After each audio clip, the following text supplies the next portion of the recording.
السلام عليكم ورحمة الله وبركاته وسلامتين دمان ميل والبا الدنيا ذا كجوكتان صوماليين أما أنت في صوماليا كو هذا شا رون أهانتي waxaan jeclaystay inaan ila wadaago sheeko yar oo gaaban balse aad u qiimo badan sheekadaas oo dhaxmartay wiil yar iyo hooyadii balse inta sheekada aan gudaha u galin ka hor fadlan hadii aad ku cusub tahay channelkayga subscribe saar like na dheh share comment ina noogu soo gudbi fikradahaaga hadii aad ku cusbeen share dheh like iyo comment noogu soo gudbi qisooyinka sidaan oo kale aad u wanaagsan si aan ula wadaagno asxaabteena kale waad mahadsantiin qisada haddaan guda galno qisada ayaa waxay dhaxmartay wiil yar iyo hooyadii wiilka yar ayaa hooyadii waxay ahayd mar waliba mid garaacada markuu qalad sameeyo waayo waa ogtahay marka caruur aad tahay qaladaadkaaga way fara badan yihiin sidaa darteed hooyadii markay garaacaysa ayay waxay ku garaaci jirtay dadka jaarka la ah ama dadka dariska la ah hortooda ilaa ay dadka ay la qabsadeen markii dambe ay la noqotay wax iska caadi ah garaacitaanka cunuga yar ee garaacaysa hooyadii balse marka wiilkii caruurka ahaa markuu weynaaday way ka duwanaatay sheekada sidii hore haddaba wiilkii ayaa ahaa markii hooyadii ay garaacaysa midaanan oynin ama aanan qaylinin ama aanan dhihinba hooyo usha iga daa waa xanuunsaday ama mar dambe uma laabanaya qaladka aan galay ee hooyo usha iga daa wiilkii ayaa weynaaday oo noqday mid qaangaar ah oo gardeystay oo nin weyn noqday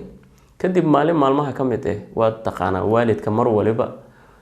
cunugiisa kama weynaado haddii hataa aad da gaartid balse agtooda waxaad ka tahay weli caruur sidaa darteed hooyadii ayaa markii damacday inay garaacdo dadka hortood ku garaacday asigoo nin weyn ah markii hooyadii ay garaacday ayuu ninkii aad u ooyay oo u baroortay ilaa ay dadka jaarka la ahaa ama dariska la ahaa aad ay ula yaabeen arrinka waayo waxay barteen markii cunugii oo yaraa oo caruur ahaa markay hooyadii garaacdo ma ahan mid ooya ama mid qayliya ama mid dhaha usha iga daa balse arrinka hadda taagan ninkii weynaa ayaa aad u ooyay oo baroortay dadkii jaarka ahaa markii la yaabeen oo ay dhamaatay hooyadii ay garaacday oo hooyadii ay ka tagtay yaa dadkii u yimaadeen oo ku yiraahdeen war heblow maxaa saan kaaga ooysiiyey waayo waxaan kugu baranay markii ay yareed ma ahayn mid ooya ama mid yiraahdo hooyo waan mar dambe uma laabanaya iga daa usha ninkii ayaa ku jawaabay wallahi haddaad ogaa laheedeen maadan u weydiiyeen su-aashan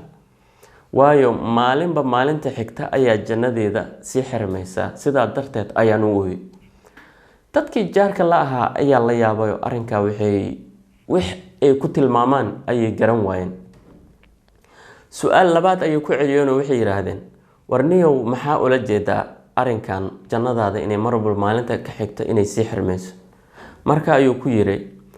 wallaahi waxaan dareemay hooyadee in gacanteeda ay daciiftay aysan ahayn mid xoog lah sida hore ay ii garaaci jirtay xanuunkii maanan dareemin sidaa darteed qofka markuu da sii noqdo ayuu daciifaa waxaana dareemay hooyadee inay daciiftay sidaa darteed ayaan u ooyay oo waayo waxaan jeclaa mar waliba ay i garaacdo inaan u baari falo ninkii asaga ahaa ayaa arrinkii markuu dad kale u sheegay ayaa aad ula yaabeen marka ayaa waxay weydiiyeen haddii ay daciiftay ama haddii ay quwad beeshay maxaa dhib ku jira waayo qof waliba da ayuu noqonayaa marka ayuu ku jawaabay waxaan mar waliba xasuustaa yaraantii ayaan waxaan ka maqlay macalinkayga anigoo jooga madrasada ama dugsiga ama malcamada macalinkayga oo dhahayo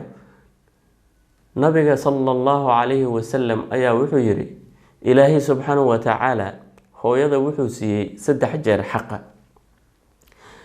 nin saxaabi kamid ayaa nabigu yimid sallallahu alayhi wasallam ku yiri nabi allah yaa xaq igu leh hooyada ayuu ku yiri labaad yaa xaq igu leh hooyada ayuu ku yiri mar saddexaad ayuu weydiiyay hooyada ayuu ku yiri markii afraad ayuu wuxuu ku yiri aabaha sidaa darteed ayaan waxaan jeclaystay inaan u baari falo hooyaday mar waliba ilaa iyo qiyaamaha nabiga sallallahu alayhi wasallam ayaa wuxuu yiri waalidka hadii uu nool yahay iyo hadii uu dhintaba baarinimo ayuu kaaga baahan yahay asxaabada ayaa weydiiyeen oo ku yiraahdeen nabi allah waalidka hadii uu nool yahay waa loo baari sameyn karaa qof waliba uu garanaya balse hadii qof waalidka oo geeriyoodo sidee ugu baari falnaa nabi allah sallallahu alayhi wasallam marka ayuu ugu jawaabay nabiga sallallahu alayhi wasallam hadii waalidka uu dhinto waxa lagaaga baahan yahay inaad ducada u badisa bacda salaad ama sujuudaada. haddii aa awoodid inaad sadaqooyin u bixisid, haddii aa awoodid inaad ceel u qodid, masaajadaha la dhisayna wax ugu daratid, mar waliba wuxuu kaaga baahan yahay waalidkaa inaad u baarifashid. haddaba haddii waalidkaa ay nool yihiin, nasiib ayaa leedahay, jannadana gacantaada ayaa ku haysataa. waalidkaa u baari samee. sidaa darteed waxaan idin leeyahay mar waliba baarinimada waa wax weyn. assalaamu calaykum waraxmatullaahi wabarakaatu.